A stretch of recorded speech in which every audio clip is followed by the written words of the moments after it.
Assalamualaikum warahmatullahi wabarakatuh. Perkenalkan, nama saya Yasmin Alimatun Nafiah dengan NIM A320-2090. Saya dari kelompok 7.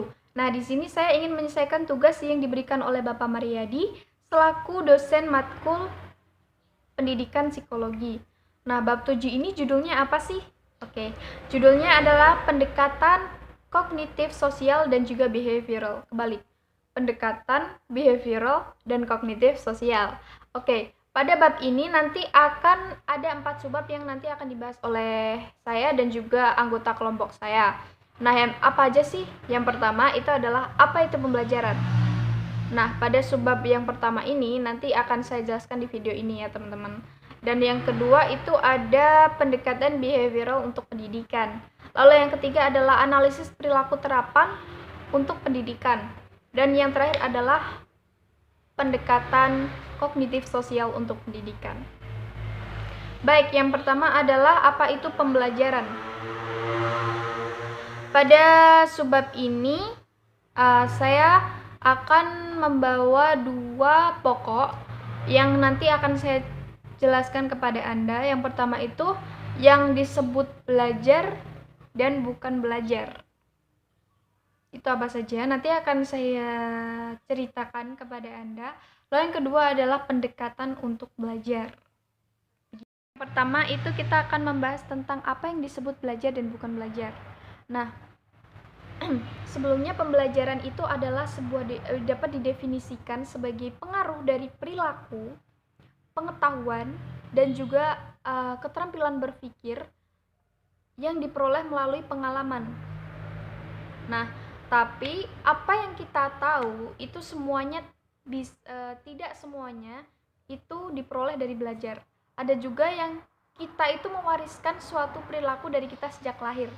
Seperti kita berteriak, kita berkedip saat silau, kita bernafas, kita mengeluarkan suara dan lain sebagainya.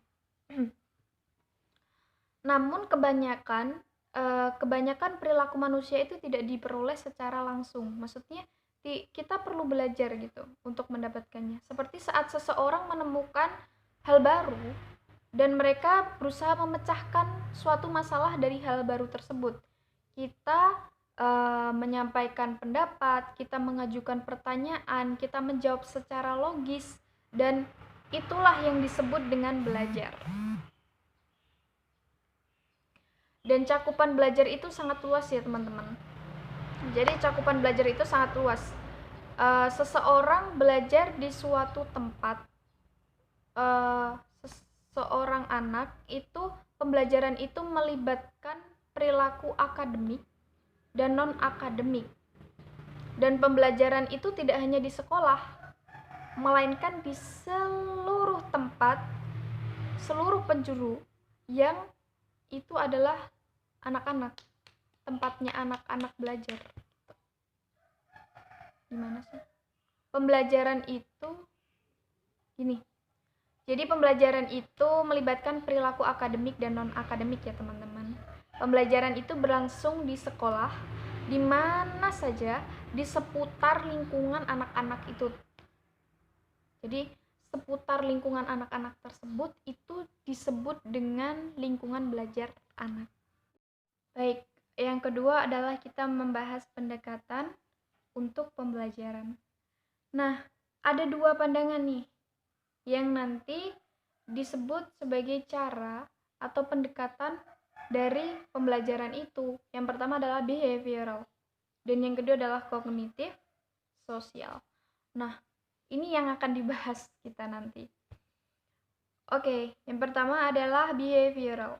Behaviorisme adalah pandangan yang menyatakan bahwa perilaku harus dijelaskan melalui pengalaman yang dapat diamati. Jadi pengalaman yang dapat diamati, bukan dengan proses mental. Perilaku adalah segala sesuatu yang kita lakukan dan bisa dilihat secara langsung. Contohnya, anak membuat poster, ibu guru tersenyum, terus murid menunggu murid yang lain, dan masih banyak lagi. Seperti yang bisa dilihat gitu, bisa diamati. Ada gitu. Lalu yang kedua itu kognitif. Kognitif itu ada 4 pendekatan kognitif utama untuk pembelajaran. Nah, kognitif sosial itu yang pertama itu adalah kognitif sosial ya, yang menekankan bagaimana faktor perilaku lingkungan dan orang atau kognitif saling berinteraksi dan mempengaruhi proses pembelajaran. Lalu yang kedua itu adalah pemrosesan informasi kognitif.